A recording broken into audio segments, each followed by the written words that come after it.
మన ఇల్లారం గ్రామానికి మొట్టమొదటిసారిగా ఎమ్మెల్యే వస్తున్నారు. దయచేసి మీరందరూ స్వాగతంగా స్వాగతం పలకండి సార్కి.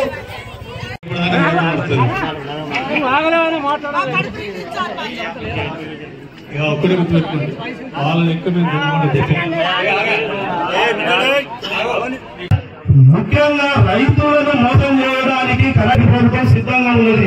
ఏ రైతు అన్నా మీడియాలో పెట్టడానికి సిద్ధంగా ఉంటే గింజలకు ఓటేయండి, లేదు అనుకుంటే కాంగ్రెస్ కు ఓటేయండి. మనం ఆహ్వానించడం మన పైన మన పబ్లిక్ పైన అమ్మవారి కానీ నాయకుడు సార్ కానీ ఎంత అభిమానం ఉందో మీరందరూ గ్రహించాలి.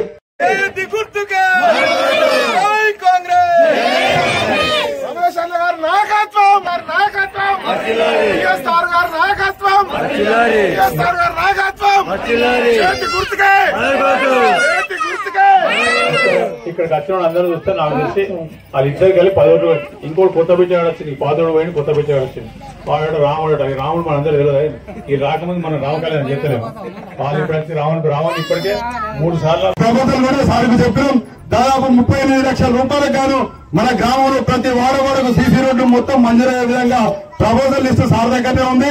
అది మరి ఈ ఎలక్షన్ తర్వాతను కొద్ది రోజులు ఒక సంవత్సరం తిరగకముందు మన గ్రామంలో ప్రతి వాడవాడకు సీసీ రోడ్లు, డ్రైనేజ్ వ్యవస్థ ఇవన్నీ పూర్తి స్థాయిలో కంప్లీట్ అవుతాయని నేను ఆశిస్తున్నాను. దీనికి సహకరించినటువంటి మన కాంగ్రెస్ పార్టీ కార్యకర్తలు, మన ఎల్లారం గ్రామం మండలంలో మా ఊళ్ళకు నీళ్ళు లేకుండా నువ్వు ఎక్కడ నీళ్ళు తీసుకోవాలి నిన్ను కూర్చోపెట్టాలని చెప్పిన. నేను చెప్పిన ఎల్లంపల్లి పాడ కూర్చుంటే కట్ట కూర్చుంటే పైపు కొడతా అని చెప్పిన హైదరాబాద్ పెట్టి. అప్పుడు మొత్తానికి అటు పెట్టి పిల్లవాడు ఇచ్చిన నీళ్ళు ఇచ్చినాం. మీకు రైతులకు దోపిడీ లేకుండా వాటి చేసినాం.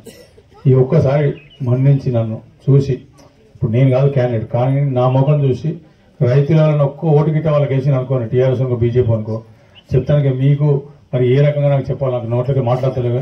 రైతులు వేస్తే మాత్రం అంతకన్నా పాపం ఉండదు. రైతులు 10 సంవత్సరాల కోసం ఒక 2 నెలల లోపల మొత్తం సాగు చేసిన నేను నీళ్ళు ఇచ్చినా మీకు వాటికి జోగేదానికి ఇబ్బంది లేకుండా డబ్బులు వస్తాను. మీకు అంతకుముందు 3 నెలలకు వస్తాను డబ్బులు. ఇప్పుడు ఈ వేసిన జోకినాక 3 రోజులకు 4 రోజులు డబ్బులు వస్తాయి. ఆల్రెడీ సగం మందికి వచ్చినట్టు. ఇప్పుడు జోకుడు కూడా ఎక్కడ కూడా లేట్ అవుతుంది. అది చూసుకోండి రైతులు. ఇంకా పూర్తిగా ముందర కూడా ఇంకేం చేయాలంటే నాకు కూడా ధైర్యం కావాలి. అని నేను పనిచేసినాక నాకు ఓట్లు వేసిన అందరూ అనేది ఒక బయట ఇప్పుడు నేను ముఖ్యమంత్రి దగ్గర కూడా చెప్పుకోవాలి. చూసి నేను పనిచేసి నాకు 1 లక్ష ఓట్లు వచ్చినాయి, నేను అటు ఇచ్చిన. నాకు ఈ పని కావాలి, ఆ పని కానీ జబర్దస్త్ అడిగే ధైర్యం మీ శక్తిని ఇచ్చిన అయితే గుర్తుపెట్టాను. మిగిలింది అక్క చెల్లెలకు మరొక మాట చెప్తాను. నేను ఎన్నికల కన్నా ముందు చెప్పిన చాలా సంవత్సరాలు చెప్తున్నా. నాకు సంబంధించిన మటుకు ముఖ్యమైన వాళ్ళు అక్క చెల్లెలు పెద్దమ్మది. ఎందుకంటే ఏ కార్యక్రమం మీ ద్వారా చేస్తే కుటుంబానికి లాభం జరుగుతుంది. ఎందుకంటే తల్లి అనేది భర్తను ఒక్కొక్క ఆమెతోటి పిల్లలను ఒక్కరితో చూసుకుంటుంది కాబట్టి కుటుంబం బాగుంటుందని ప్రతి కార్యక్రమం ఏదైనా కూడా మహిళల ద్వారా చేస్తాం. మేము చేస్తాం, కాంగ్రెస్ పార్టీ కూడా అదే చేస్తుంది. ఇవాళ ఐకేపీ సెంటర్ ఎన్నికల కన్నా ముందు చెప్పి ఇచ్చిన మొత్తం ఐకేపీ సెంటర్ రాష్ట్రంలో ఇచ్చిన మొత్తం మొదటి కాన్స్టిట్యూన్సీ మొదలు ఇచ్చినాక అందరు గొడవ చేసినాక ఇప్పుడు రాష్ట్రం మొత్తం ఇదే పెడతారు. వాళ్ళు ఐకేపీ వాళ్ళకి ఇస్తారు. ఐకేపీ వాళ్ళకి ఇవ్వడం ఉద్దేశం ఏంటంటే ఇప్పుడు ఆ బ్రోకర్ బంద్ చేసేస్తే కనీసం మీకు ఇస్తే ఈ రైతులకు కూడా మీరు